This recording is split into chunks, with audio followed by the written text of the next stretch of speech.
Welcome to Master Çağrı Erdem's doctoral disputation on this Tuesday, the 10th of May, 2022. On the 2nd of November, 2021, Çağrı Erdem submitted a thesis entitled Controlling or Being Controlled, Exploring Embodiment, Agency, and Artificial Intelligence in Interactive music performance, and requested permission to present it for the degree of Philosophia Doctor of this university. On the recommendation of the Department of Musicology, the Faculty of Humanities appointed the following evaluation committee. Professor Gascia Ouzonian from Oxford University, Professor Palle Dalsted, Chalmers University of Technology, and Professor Jonna Vuoskoski from the University of Oslo. Professor Vuoskoski served as coordinator of the committee. On the 15th of February 2022, the evaluation committee reported that it had found the thesis worthy of being defended at the disputation for the degree of Philosophia Doctor. The candidate will now give a prescribed trial lecture on the following topic: Embodied cognition as an approach for understanding musical communication and sense-making. I now call upon the doctoral candidate, Çağrı Erdem, to come forward and give his lecture. The floor and the screen are yours. Thank you. Oh, what an audience here. Welcome, everyone. Let me just, oops. Okay. Hi, everyone. Before I start introducing my topic, I want to start with some music first. So let's hear these ones.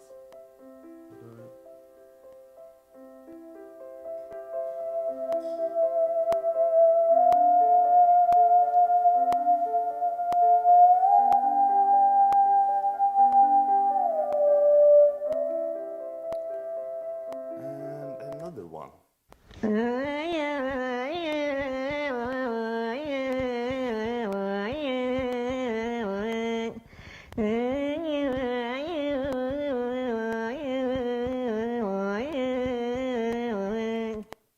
another one.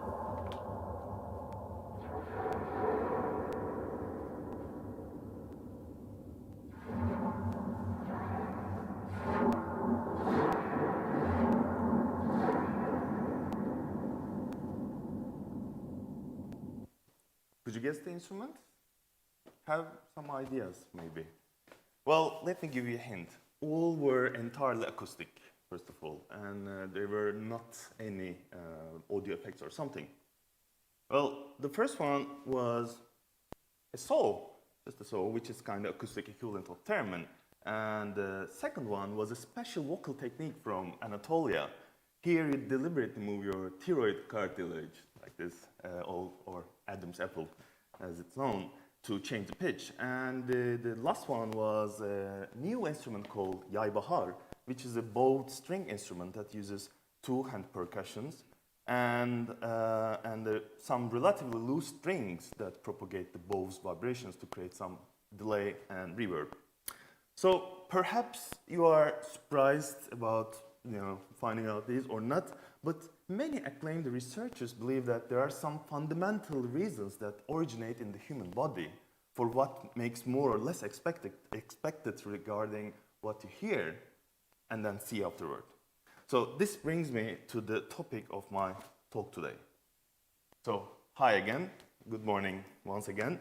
So my name is Çağrı Erdem. I'm a PhD candidate at the Ritmo Center for Interdisciplinary Studies in Rhythm, Time and Motion, Department of Musicology, University of Oslo. So the title of the trial lecture that is assigned to me for this disputation is Embodied Cognition as an Approach for Understanding Musical Communication and Sense-Making. Well, I remembered this series of guitars pictures as soon as I received this topic, because just imagine for a moment that you have a huge slug like this. Can you feel the wetness, the stickness, like even the fear that it will stick to your skin and suck up your blood? Ugh. Well, this is kind of embodied cognition as an approach for understanding something.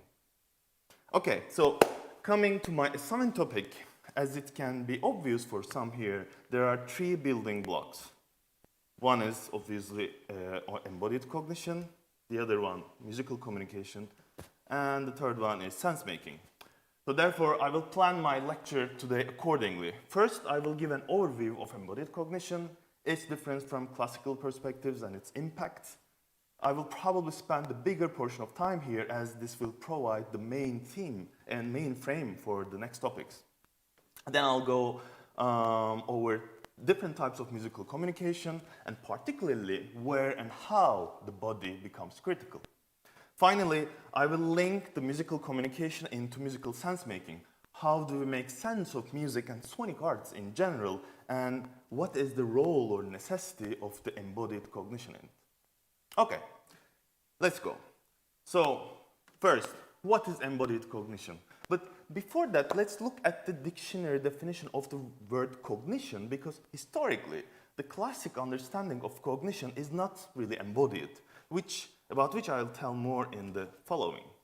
So according to the classic cognitivist approach, the brain processes and transforms the information from the environment into a symbolic data structure. In this view, there is an obvious distinction between the mind and the body. Even though the cognition has its origin in the body and its sensory equipment, and thus the interactions with the world, the premise is that cognition is something that happens in the mind, while action happens in the body separately. In other words, according to this brain-centric perspective, the body and the environment that the body is situated in are not active components in determining our mental states. There is one example that I think it tells a lot about this perspective.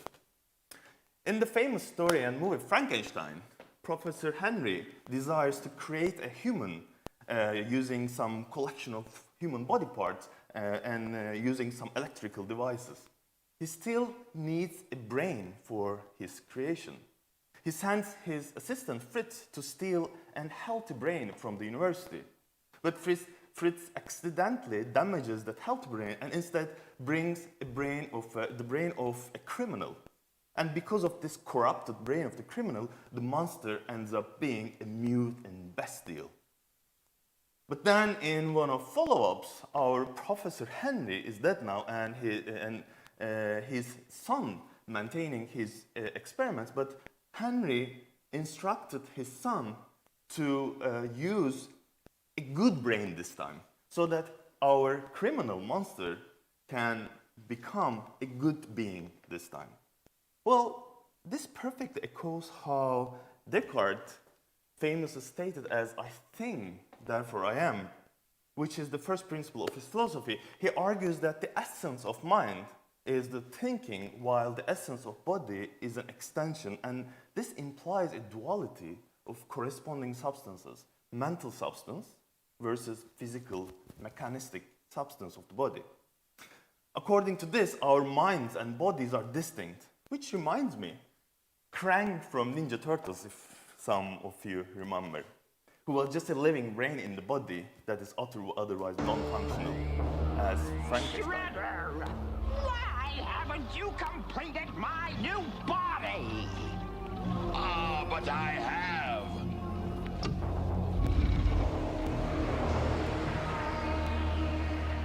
Excellent. I want you to add to it this molecular amplification unit. Well, that would be really nice, just to update everything with an algorithm like that. Well, in fact, such classic cognitivist approach is still prominent today and has been influencing state-of-the-art technologies like artificial intelligence. However, especially since the end of the first half of the 20th century, it has started to attract several critiques from rather embodied approaches to cognition. But then, what do we mean by embodied, really? Well, when we say embodied, we mean that cognitive mental states are heavily influenced